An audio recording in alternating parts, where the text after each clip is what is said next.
It all started when I was scrolling through Craigslist, hunting for a cheap bike. I mean, who doesn't love a bargain, right? But I stumbled upon something way weirder, an ad for a mystery box. The seller claimed it contained items that would change your perspective forever. I know, sounds like a total scam, but I was curious and honestly, a bit bored. So, I messaged the seller. "Hey, still got that mystery box?" I texted. "Sure do, $50. Meet tonight," came the quick reply. $50 for a life-changing mystery. I figured, why not? I agreed to meet up that night at some old, rundown warehouse. Yeah, looking back, I see how dumb that was. I pulled up to the warehouse around 9 p.m. The place was a wreck, all rusted metal and broken windows. I texted the seller I was there, and a door creaked open. A guy in a hoodie motioned me in. "Got the cash?" he grumbled. I handed over the 50, and he shoved this dusty, taped-up box into my arms. It was heavier than I expected. "Don't open it here," he said, his voice low and serious. "Wait till you're home." I was already feeling uneasy, but I nodded and left quick. The drive home was nerve-wracking. Every little noise made me jump. I kept glancing at the box in the rearview mirror like it might explode or something. Back home, I took the box to my room. My hands were shaking as I peeled off the tape. Inside, there was just junk. Old photos, a broken watch, some weird-looking key, and a crumpled letter. I read the letter, and that's when things got truly freaky. It was a confession. Some guy admitting to a bunch of unsolved crimes from years ago.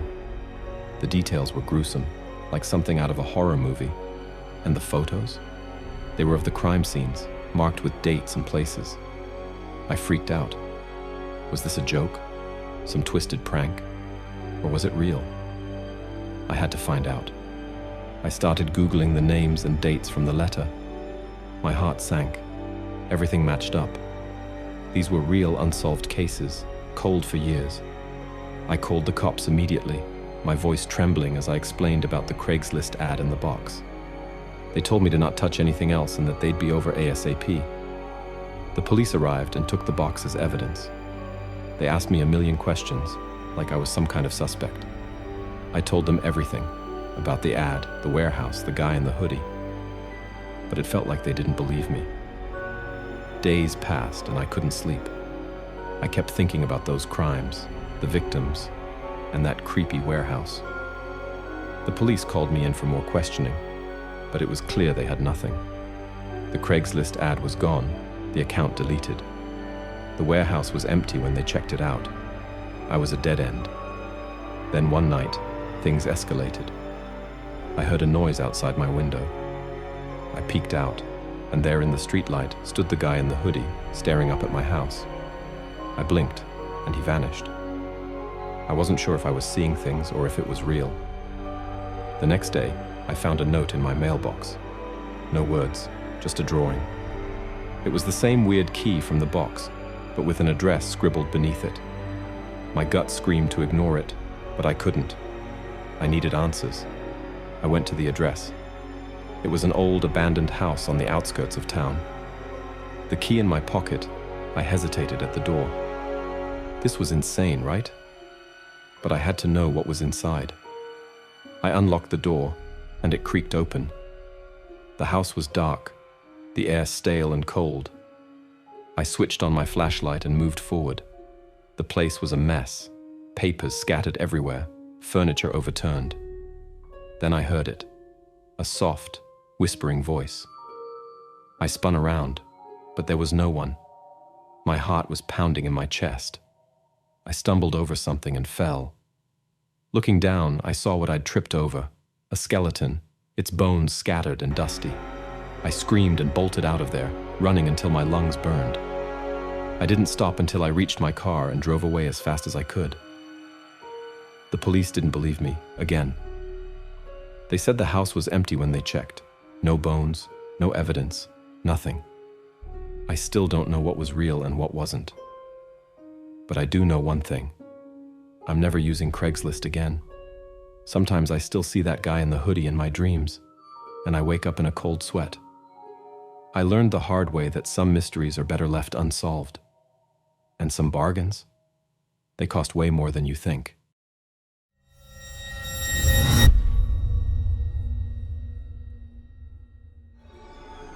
I found a listing for a laptop that seemed perfect. The price was reasonable, and the seller, who went by the name Dave, claimed it was in excellent condition. We exchanged a few messages, and Dave seemed like a friendly guy. He provided pictures of the laptop, and everything seemed legit. We agreed to meet in a busy parking lot during the daytime, which I thought was a safe choice. On the day of the meetup, I arrived a bit early and parked my car. I texted Dave to let him know I was there, and he replied, saying he'd be in a black SUV. A few minutes later, a black SUV pulled into the parking lot and parked a short distance away from me. I assumed it was Dave and got out of my car, carrying cash in hand. As I approached the SUV, I noticed the windows were heavily tinted, making it hard to see inside.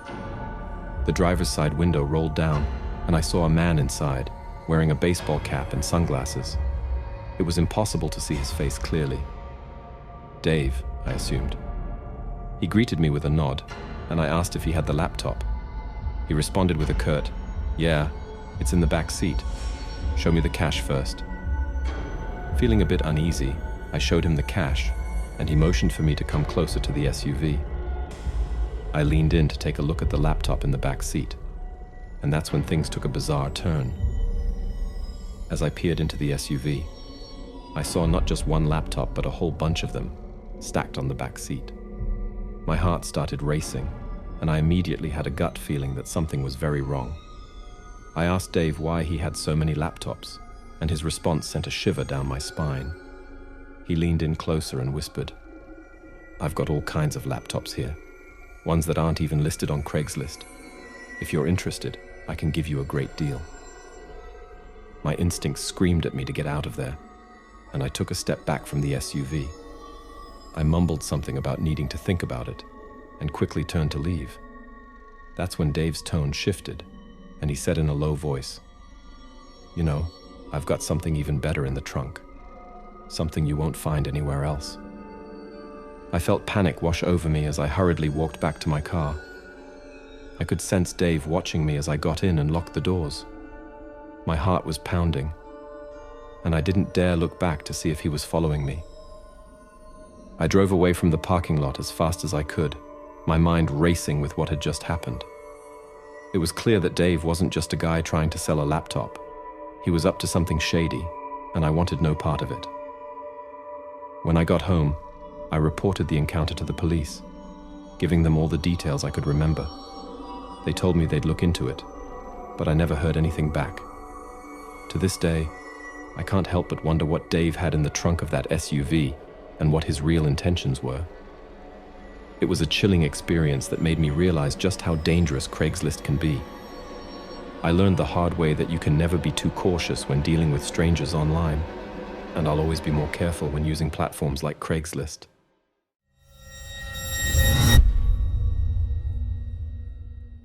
A few months ago, I had a bone-chilling encounter on Craigslist that I'll never forget. It all began when I was searching for a used bicycle. I'd heard about the potential dangers of online transactions, but I thought I could handle it. Boy, was I wrong. I stumbled upon a listing for a bike that seemed perfect.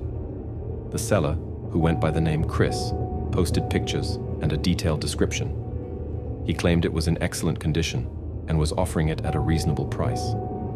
I messaged Chris, and he replied promptly, saying he was available to meet that evening. We agreed to meet in a public place, a nearby park with lots of people around. I thought it was a safe choice. As the sun began to set, I arrived at the park and scanned the area for Chris. He described himself as a tall guy with a green backpack, so I kept my eyes peeled. After a few minutes, I spotted a tall man with a green backpack approaching. I assumed it was Chris and approached him, feeling both excited and cautious. We exchanged greetings and he seemed friendly enough. We talked about the bike and he showed it to me. It looked just like the pictures he had posted online, clean and well maintained. Everything seemed fine until Chris started acting strangely. Out of the blue, he asked me personal questions, like where I lived and if I lived alone. It was weird and made me feel uncomfortable. I tried to steer the conversation back to the bike, but he persisted with his prying questions. As I looked around, I noticed that the park had emptied out, and we were practically alone. I began to feel uneasy, like something wasn't right. I wanted to end the conversation and make a quick exit. Just then, Chris said something that sent shivers down my spine. He leaned in closer and whispered, "You seem like a nice person. Maybe we can go for a ride together sometime, just the two of us." Alarm bells rang in my head. I realized that this was no ordinary bike deal. Chris's words and the situation suddenly felt threatening. I politely declined his offer, making up an excuse about needing to leave. I walked away quickly, glancing back to make sure he wasn't following me. I breathed a sigh of relief as I reached my car and locked the doors. It was a close call, but I thought I had escaped a potentially dangerous situation. As I drove home, I couldn't shake the feeling that something was off about Chris. I decided to do some research and check his profile on Craigslist. To my shock, I couldn't find any trace of him. It was as if he had no online presence at all. No social media, no previous listings, nothing. The more I thought about it, the more I realized that Chris might not have been his real name, and the whole meetup had an eerie vibe. I couldn't help but wonder what his true intentions were, and what could have happened if I hadn't left that park in time. The experience left me shaken and terrified. It was a stark reminder of the potential dangers lurking on Craigslist and other online platforms. I reported the incident to the police, but without much to go on, they couldn't do much. From that day forward, I swore to be more cautious when dealing with online transactions. Meeting strangers in person can be risky, and I realized that it's crucial to trust your instincts and prioritize your safety. My Craigslist horror story is a lesson I won't forget, and I hope others can learn from it too.